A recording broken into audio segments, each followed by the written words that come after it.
Hello, thanks for coming to this talk entitled Incorporating and Identifying AI in Libraries. My name is Ray Pun, pronouns are he and him, and I am the academic and research librarian at the Alder Graduate School of Education in California. So I'll be talking about a few things here in this lightning talk. I'll introduce how I have worked with faculty and staff to introduce new tools for feedback. And then I'll talk about engaging with stakeholders in the decision-making process, especially if you have a small budget. And then finally, I'll examine how what the impact of generative AI tools, such as ChatGPT, in resource sharing.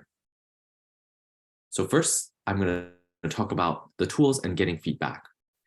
So in this past year, my role as a solo librarian, supporting acquisitions, scholarly communications, resource sharing services, and so forth, have given me an opportunity to think about tools to support our graduate students, our faculty members, and ways to support their needs. So that might include thinking about Grammarly and what that looks like. You may know that, or not know that Grammarly is a writing support tool that is generated using artificial intelligence to help people with email writing or research writing and so forth. And we have thought about this to support our students. And we have also started thinking about this open tool that's out there by OpenAI called ChatGPT. You may have seen it on the news.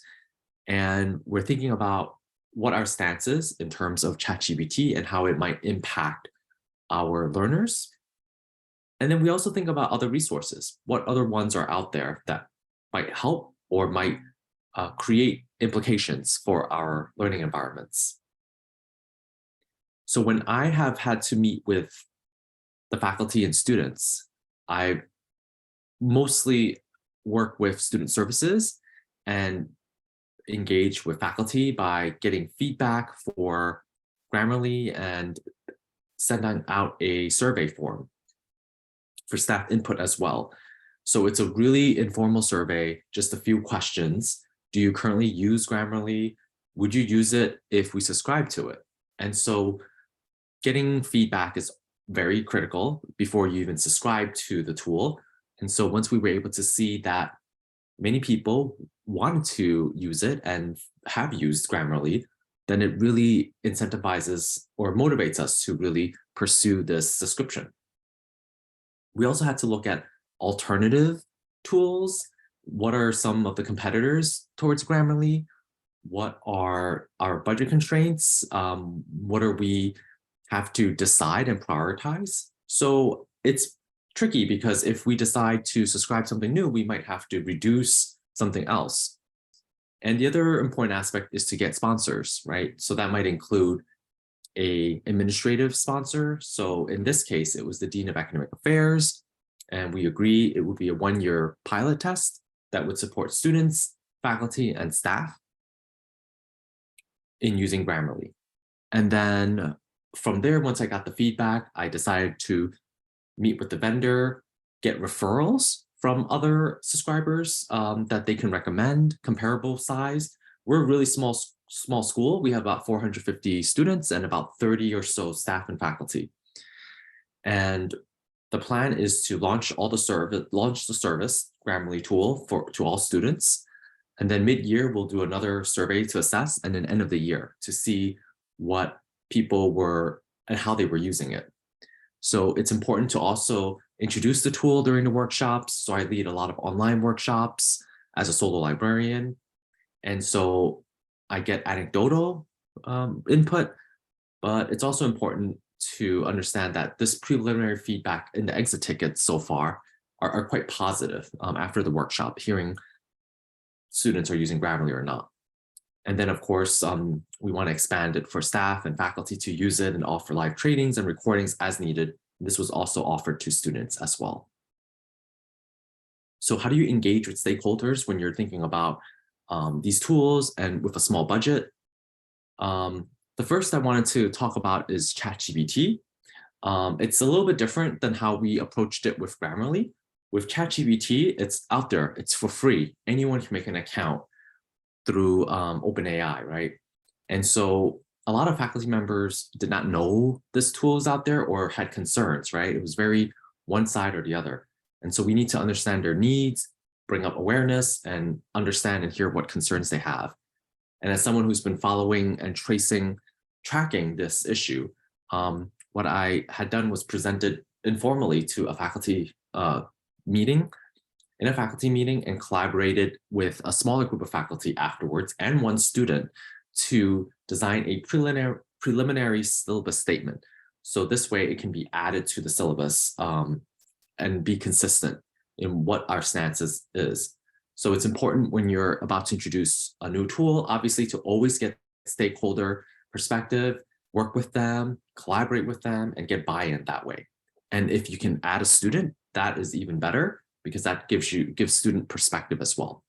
And this student is a grad student who has a PhD in computer science and is training to be a math teacher. So it was really perfect because of their expert knowledge. This is our syllabus statement for ChatGPT. So overall, we emphasize experimentation, innovation, but we have two guidelines here. The first is that students are, if they choose to use it, they have to cite the tool in APA format. And if they do use it and they cite and they like get the prompt and response from ChatGPT, which is a sort of like a chatbot, right? You give it a question, you ask a question and it gives you a response. You have to paraphrase it too. So it doesn't substitute their own learning. And it's so important to note that this is an evolving statement because the technology is rapidly changing and that we're monitoring this as we're going along.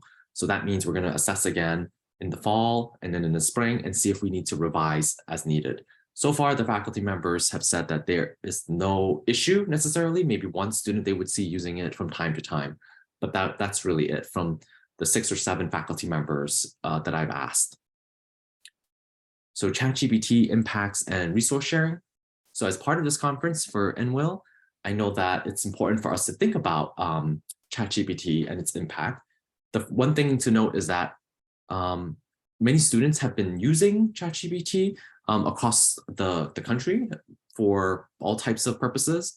And that might mean even finding resources or research articles.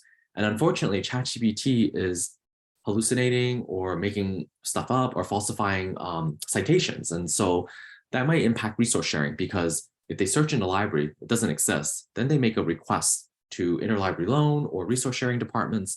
And then those departments will end up searching and trying to find out if it exists. And so how it impacts library services in general, we see that in resource sharing, as I just shared. Virtual reference also is an issue, because if you have virtual or even in-person reference services, the students might ask about these citations. And then of course, collection development, right? Like trying to order this, but it doesn't exist.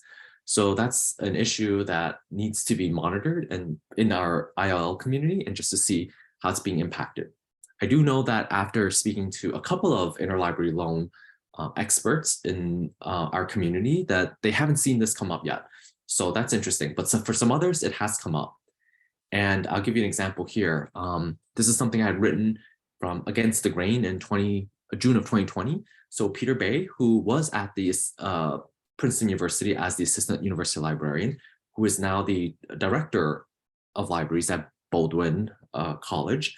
But back in the spring, he had noted that there's been a lot of this hallucination citations, right? And creating fake citations, even DOIs that can create issues for him and his team, the resource sharing and interlibrary services department at Princeton. And this can create implications, right, for additional labor and work that I wanted to note here as well.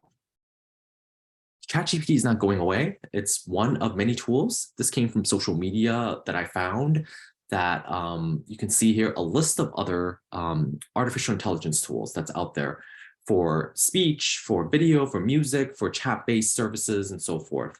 It's going to, unfortunately, change how we do services and provide services and so forth, and need to really rethink what we and how we can sort of adjust our ways of using these tools, or understand how our learners are using these tools. So that's all I wanted to share. And it's an opportunity to engage with you all at this conference later. If you have any questions, please feel free to reach out. Here's the slide deck. Thanks so much again for attending this session.